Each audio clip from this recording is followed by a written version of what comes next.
Bon, alors je vous présente les débatteurs de cette troisième session.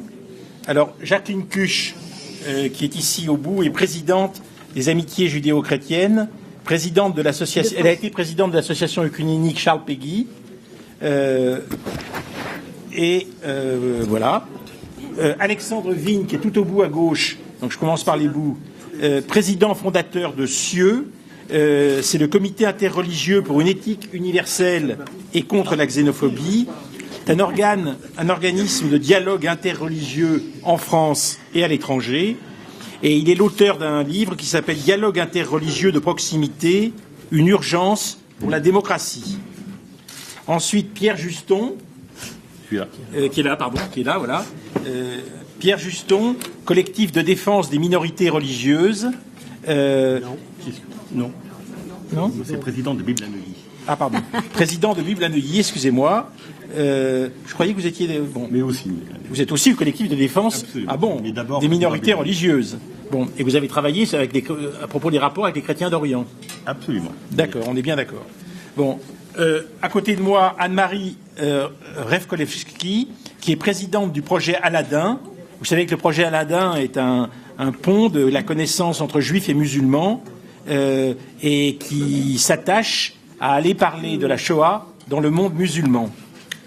Marcel Ojzerovitz, qui est ici, est membre du Bnei Brit. C'est un juif russe qui a fait un film. Vous avez fait un film sur les juifs d'Ukraine. Vous avez fait un film sur les juifs d'Ukraine et vous êtes président du collectif de défense des minorités religieuses. Voilà, et enfin, à côté de moi, Erika Van Gelder, qui est présidente du Bnei Brit Europe. Alors, nous allons traiter dans cette petite rencontre de 4 questions. D'abord, comment faire avancer la lutte contre les intolérances. Ensuite, pourquoi il y a une recrudescence des intolérances. Ensuite, que manque-t-il à nos initiatives pour progresser? Et enfin, nous interrogerons des propositions d'action des acteurs associatifs pour faire progresser la tolérance. Alors, je voudrais qu'on commence par comment faire avancer cette lutte contre les intolérances. Les 10 jours qui viennent de s'écouler montrent qu'il y a beaucoup à faire. Comme on le disait tout à l'heure, d'une certaine façon, une partie des mots qui sont utilisés sont dévalorisés, donc difficiles à entendre ou mal entendus. Je voudrais savoir comment est-ce que, compte tenu de cette espèce de, disons, de méfiance d'une partie de la société vis-à-vis du langage du politique, comme vis-à-vis du langage des religieux, comment faire pour faire progresser cette lutte contre les intolérances? Quel type de langage tenir? Voilà, c'est la première question que je voudrais vous poser. Vous voulez commencer, Monsieur Vigne? Bien, merci beaucoup. Je crois qu'à l'origine de notre association, il y avait ce constat justement qu'une des raisons de la montée des intolérances dans les quartiers émanait de l'absence de dialogue de quartier entre les lieux de culte voisins les uns des autres. C'est-à-dire qu'une église à côté d'une mosquée, à côté d'une synagogue, d'un temple bouddhiste ou hindouiste, ne dialogue pas généralement. Voilà. On a constaté cela il y a 10 ans et on a proposé aux responsables de communauté d'entrer en dialogue. Ils l'ont fait spontanément et véritablement c'est un succès. Auparavant, je crois qu'il y avait un peu la croyance naïve qu'il suffisait de pratiquer la liberté de culte pour que l'intérêt général soit réalisé. Et en fait, on s'est aperçu que l'intérêt général, c'était plus compliqué que ça. C'était pas la somme des intérêts particuliers. L'intérêt général, c'est plus exactement la somme des intérêts particuliers partagés en commun. Et les intérêts particuliers partagés en commun, c'est la fraternité, c'est la liberté, et donc il faut pouvoir le pratiquer. Pour le pratiquer, il faut qu'il y ait un dialogue régulier entre les responsables de communauté et les habitants, de façon à favoriser une estime réciproque entre chacun. Ça, c'était le premier constat qu'on a observé dans notre société, cette absence de dialogue interreligieux qui, effectivement, avait des effets nocifs dans les quartiers. Il n'était pas, neutre, ce coût du non-dialogue. Ça veut dire davantage de communautarisme, ça veut dire davantage de détérioration sociale également, ça veut dire davantage d'antisémitisme, de christianophobie, d'islamophobie. Donc le non-dialogue n'a pas un coût nul et neutre effectivement socialement. Au contraire, le dialogue a des effets tout à fait positifs.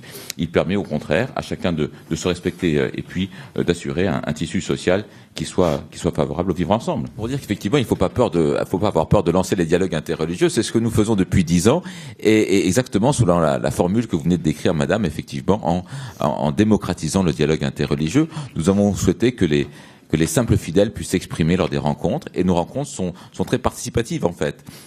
Après que les orateurs aient parlé, les orateurs, ce ne sont pas des orateurs prestigieux, ce sont les responsables de communauté, le pasteur, le prêtre, l'imam, le rabbin, que sais-je, dans un quartier qui dialogue. Après que chacun se soit exprimé sur le sujet, généralement un sujet très ouvert, eh bien l'assistant se met en petits groupes de 5 ou 6 hétérogènes et dialogue justement sur ce sujet très ouvert, fait exprès pour qu'ils puissent prendre la parole. Donc c'est des thèmes comme le respect, l'amitié, la fraternité, vous voyez, la rencontre, tout simplement. Et à la fin de chaque rencontre, chacun a le sentiment d'avoir véritablement dialogué. Voilà, c'est une démarche qui est participative. C'est toute la différence qu'il y a entre un débat et un dialogue. Dans un débat, il faut que ce soit argument contre argument, qu'il y ait à la fin un vainqueur et un vaincu. On écoute l'autre, mais dans le but de renverser ses arguments, de le contrer, etc. Dans un dialogue, l'objectif, c'est de trouver un consensus, de trouver un point commun, un intérêt commun, et à la fin, on s'en sort effectivement dans la joie d'avoir eu le sentiment, en tous les cas, de vivre la fraternité. Mais j'aimerais dire un mot justement fort des 180 dialogues interreligieux de quartier que nous avons organisés depuis 10 ans. 180 dialogues interreligieux. Curieusement, je n'ai pas peur de ce qui s'est produit, qui vient de se produire en France. Je ne pense pas que les actes terroristes puissent avoir un impact négatif sur le dialogue interreligieux. Je crois même qu'il aura, c'est horrible de le dire, mais je pense un impact plutôt positif. Et pour plusieurs raisons. D'abord parce que nos amis musulmans sont les premières victimes des actes terroristes dans le monde. Les deuxièmes.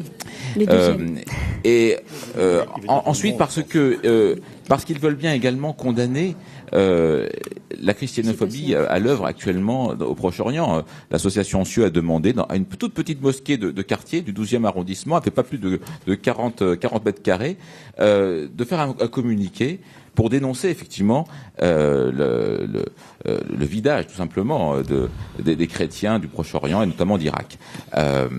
Eh bien, ce communiqué, nous l'avons publié sur le site de l'association tout simplement. Et alors après, les journalistes en sont emparés et l'ont publié. Donc il y a eu des grands journaux qui nous ont téléphoné également pour pouvoir relayer ce message. Et après quoi, les grandes fédérations musulmanes ont elles-mêmes fait leur communiqué. Donc c'était donc le 14 août, juste la veille du 15 août, le pape avait demandé par l'intermédiaire effectivement du cardinal Torrent de lancer un message aux musulmans pour que les inviter à condamner les exactions commises à l'encontre des chrétiens.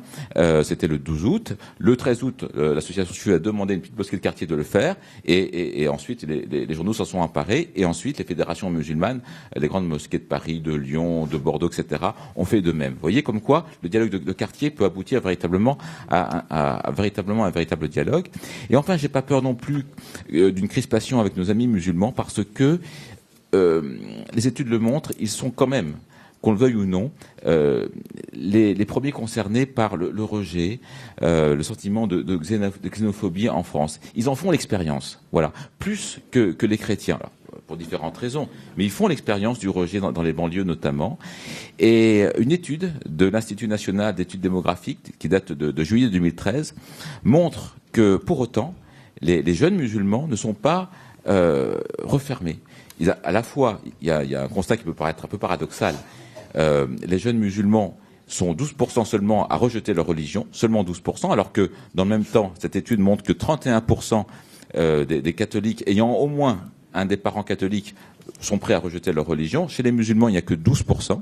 Donc, la xénophobie dont ils font l'expérience ne les conduit pas à rejeter leur religion, mais au contraire à plutôt la défendre. Et en même temps, ils s'ouvrent aux autres religions.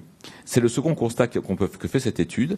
Les jeunes musulmans sont plus ouverts que les jeunes catholiques et les athées, dit cette étude, et ont plus d'amis dans des autres religions que les athées et les catholiques. Voilà. Donc je pense que on a toute confiance. En fait, je crois que les musulmans, à condition de leur tendre la main, sont prêts effectivement à se lancer dans le dialogue interreligieux davantage. D'ailleurs, dans nos rencontres de quartier, pour différentes raisons, les jeunes musulmans sont les plus nombreux. Dans la tranche d'âge 20-50 ans, il y a pratiquement un participant sur deux qui est musulman. Vous voyez, tout cela est très intéressant, mais comme le suggérait à côté de moi Anne-Marie Revkolevski, la question qui se pose, c'est qui le sait aujourd'hui et comment on fait pour faire pénétrer tout ça dans les réseaux sociaux. Nous avons un certain nombre de gens autour de nous, à la LICRA, qui travaillent sur les réseaux sociaux et les choses sont en train de changer, commencent à changer. Mais vous avez quand même des millions de jeunes qui aujourd'hui dialoguent sur les réseaux sociaux, sur Facebook, plus d'ailleurs que sur Twitter. Je veux dire que Facebook, comme on peut s'exprimer un peu sérieusement, c'est très important. Et sur Facebook, aujourd'hui, avec les dizaines de personnes qui travaillent sur Facebook en face des interrogations ou des altercations ou des agressions de certains musulmans, par exemple, eh bien, des réponses calmes ont incontestablement une efficacité. Et la question que je voudrais poser, c'est, puisque vous parlez ici de vos associations locales, est-ce que pourrait entrer dans vos responsabilités le fait d'intervenir aussi sur Facebook pour répondre à des gens qui, au fond, disent un peu n'importe quoi sur Facebook. Et je crois qu'au lieu de négliger ce lieu en disant « bon, c'est le lieu du n'importe quoi », il est très important aussi d'y être présent et de voir, je dirais, des paroles responsables commencer à s'échanger. Qu'est-ce que vous en pensez, Monsieur Vigne ?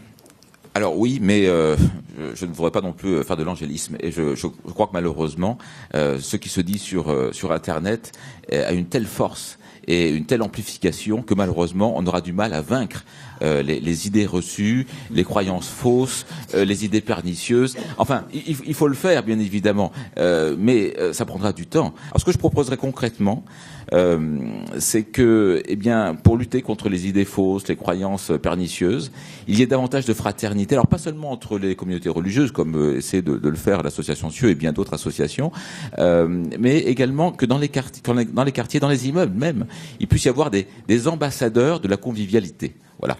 La force, je pense, de l'association judéo-chrétienne de France, c'est d'avoir de remarquables ambassadeurs.